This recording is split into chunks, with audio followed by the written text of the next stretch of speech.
सोचिए, एक खूबसूरत हीरे की चमक के पीछे क्या कुछ छिपा हो सकता है। ये अंदाजा लगाना भी मुश्किल है। आज हम ब्लड डायमंड्स की इसी अंधेरी दुनिया में उतर रहे हैं, एक ऐसी कहानी के जरिए जो हमें बताएगी कि एक छोटे से पत्थर की असली कीमत आखिर क्या होती है। हीरों के बारे में एक कहावत तो सबने सुनी होगी कि ये हमेशा के लिए होते हैं, पर ये हमेशा की असली कीमत क्या है ये कोई नहीं बताता। हीरों की इस जगमगाती दुनिया के पीछे ना एक बहुत ही स्याह हकीकत छिपी है, और आज उसी पर्दे को हम हटाने वाले हैं। तो ये कहानी हमें ले जाती है सिएरा लियोन में, जहां गृह युद्ध की आग लगी हुई है, और इसी उथल-पुथल के बीच दो बिल्कुल अलग जिंदगियां टकराने वाली हैं। एक तरफ है सोलोमन वेंडी, एक सीधा साधा मछुआरा जो बस अपने परिवार का भविष्य सुरक्षित करना चाहता है, और दूसरी तरफ है डैनी आर्चर, एक तस्कर जो अपने अतीत की परछाइयों से भाग रहा है। इन दोनों की दुनिया, जिनकी राहें कभी नहीं मिलनी चाहिए थीं, एक कीमती पत्थर की वजह से हमेशा के लिए जुड़ने वाली हैं। इससे पहले कि ये दोनों रास्ते टकराएं, चलिए पहले इन दोनों की दुनिया में झांकते हैं। समझते हैं कि आखिर ये कौन थे और इनकी जिंदगी कैसी थी। सोलोमन की दुनिया बहुत छोटी और सादी थी। वो एक गरीब मछुआरा था जिसका बस एक ही सपना था कि उसका बेटा पढ़ लिख कर एक दिन डॉक्टर बने। लेकिन एक दिन आतंकवादियों के एक हमले ने उसकी पूरी दुनिया को तहस-नहस कर दिया। उसे उसके घर से घसीट कर ले जाया गया और गुलाम बना लिया गया। ये कोई आम जंग नहीं थी, ये तो एक तरह की वहशत थी। आतंकवादी लोगों में खौफ भरने के लिए उनके हाथ तक काट देते थे, सिर्फ इसलिए ताकि कोई भी सरकार के लिए वोट ना दे सके। सोलोमन ने ये सब अपनी आंखों से देखा और उसे एक नदी में अपनी जान दांव पर लगाकर हीरे खोजने के काम पर झोंक दिया गया। तो सवाल ये उठता है कि आखिर ये अवैध कारोबार, ये पूरा का पूरा सिस्टम चलता कैसे है? कैसे एक छोटा सा पत्थर एक पूरे देश में जंग की आग को और भड़का सकता है? ब्लड डायमंड नाम से अंदाजा लग जाता है ना। ये वो पत्थर हैं जो खून से सने होते हैं। ये वो हीरे हैं जिन्हें जंग के मैदानों में जबरदस्ती गुलामी करवाकर खुदवाया जाता है, और फिर इन्हें बेचकर खरीदे जाते हैं हथियार जो उसी जंग को और भी ज्यादा खूनी बनाते हैं। चलिए इस पूरी चेन को ना एक एक करके समझते हैं। देखिए, सबसे नीचे जमीन पर सोलोमन जैसे मजबूर लोग हैं जिनसे जबरदस्ती ये हीरे निकलवाए जाते हैं। फिर आता है डैनी आर्चर जैसा तस्कर। वो इन हीरो को आतंकवादियों से लेता है और बदले में उन्हें हथियार देता है। इस चेन में अगली कड़ी है कर्नल कोएत्जी जैसा सप्लायर, जो ये हथियार मुहैया कराता है और अपना मोटा हिस्सा जेब में डालता है। और इस पूरे खूनी खेल के सबसे ऊपर बैठा है रोलेक्स जैसा एक बड़ा अमेरिकी बिजनेसमैन, जो इन अवैध हीरो को खरीदकर उन्हें दुनिया के बाजार में बिल्कुल साफ बनाकर पहुंचाता है। लेकिन कहते हैं ना, जहां सबसे ज्यादा अंधेरा होता है, उम्मीद की एक किरण वहीं से निकलती है। इसी अंधेरे और नाउमीदी के बीच एक ऐसी खोज होती है जो कहानी का रुख ही मोड़ देती है। नदी की कीचड़ में काम करते करते एक दिन सोलोमन के हाथ एक ऐसा हीरा लगता है जो असाधारण है, बहुत बड़ा, बेमिसाल। बस एक पत्थर, लेकिन ये कोई आम पत्थर नहीं था। ये एक ऐसा पत्थर था जो उसकी और उसके परिवार की तकदीर बदल सकता था, और किसी तरह वो उसे अपने जालिमों से छिपाने में कामयाब हो जाता है।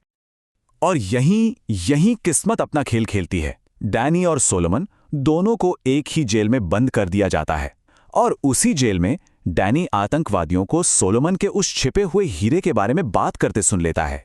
डैनी के कान खड़े हो गए। उसे फौरन समझ आ गया कि ये हीरा, यही वो चाबी है जो उसे इस जहन्नुम से बाहर निकालेगी।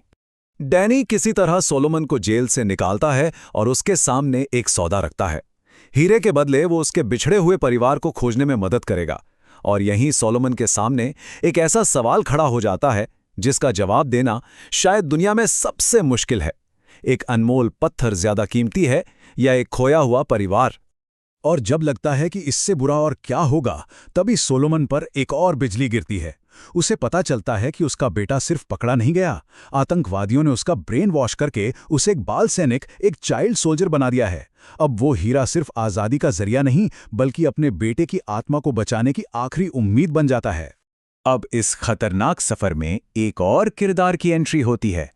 एक पत्रकार जो सच्चाई की तलाश में किसी भी हद तक जाने को तैयार है। मिलिए मैडी से, एक अमेरिकी पत्रकार जो दुनिया की आंखों से पर्दा हटाना चाहती है। वो दुनिया को बताना चाहती है कि अमीरों के गले में चमकने वाले गहनों की कीमत कैसे कोई और अपनी जान या अपने हाथ खोकर चुकाता है। तो अब एक ऐसा सौदा तय होता है जहां तीनों की जरूरतें एक दूसरे से जुड़ी हुई हैं। डैनी मैडी को इस पूरे स्मगलिंग नेटवर्क की कहानी देगा, जिसके सबूत वो कब से ढूंढ रही थी। मैडी बदले में उन्हें इस खतरनाक इलाके से निकलने में मदद करेगी, और सोलोमन इन दोनों की मदद से अपने परिवार को बचाने के लिए उस कीमती हीरे का राज खोलेगा। तीनों के अपने अपने मकसद, और तीनों एक दूसरे पर पूरी तरह निर्भर। और अब कहानी अपने क्लाइमैक्स पर पहुंचती है। तीनों लोग किसी तरह उस खदान में पहुंचते हैं जहां हीरा भी है और सोलोमन का बेटा भी है। ये आखिरी टकराव की जगह है। पर वहां उन्हें एक भयानक सच का पता चलता है। उन्हें धोखा मिला है। डैनी का बेरहम बॉस कर्नल कोएट्जी उनका पीछा करते हुए वहां आ पहुंचा है, और डैनी एक पल में समझ जाता है कि कर्नल का इरादा साफ है, हीरा लो और इन सबको खत्म कर दो।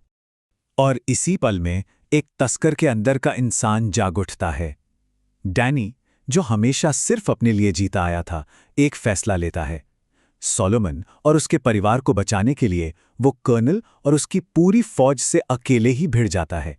वो जीत तो जाता है, लेकिन इस लड़ाई में उसे एक जानलेवा जख्म लग जाता है। डैनी का ये बलिदान ये बेकार नहीं जाता। उसकी आखिरी सांसें घटनाओं की एक ऐसी लड़ी शुरू कर देती हैं जो इस पूरे अवैध नेटवर्क को उसकी जड़ों से हिलाकर रख देती है। देखिए कि इसके बाद क्या क्या होता है। एक के बाद एक मरते हुए डैनी सोलोमन को वो हीरा सौंपता है और मैडी को उनकी लोकेशन बताता है। इसके बाद सोलोमन मैडी की मदद से लंदन पहुंचता है और किंगपिन रोलेक्स के सामने एक सौदा रखता है, हीरे के बदले उसका परिवार। मैडी इस पूरी डील को चुपके से रिकॉर्ड कर लेती है, और डैनी की डायरी के सबूतों के साथ वो एक ऐसी एक्सपोजे स्टोरी पब्लिश करती है जो पूरी डायमंड इंडस्ट्री में भूचाल ला देती है। नतीजा, इस पूरे नेटवर्क का सरगना रोलेक्स गिरफ्तार हो जाता है। तो आखिर में ये कहानी हमें एक बहुत बड़े सवाल के साथ छोड़ जाती है। जब हम कोई कीमती चीज देखते हैं तो क्या कभी एक पल के लिए भी सोचते हैं कि उसकी चमक के पीछे कितनी अनकही कहानियां, कितना दर्द और कितना बलिदान छिपा हो सकता है? शायद हर चमकती चीज के पीछे एक कहानी छिपी होती है, बस जरूरत है उसे सुनने की।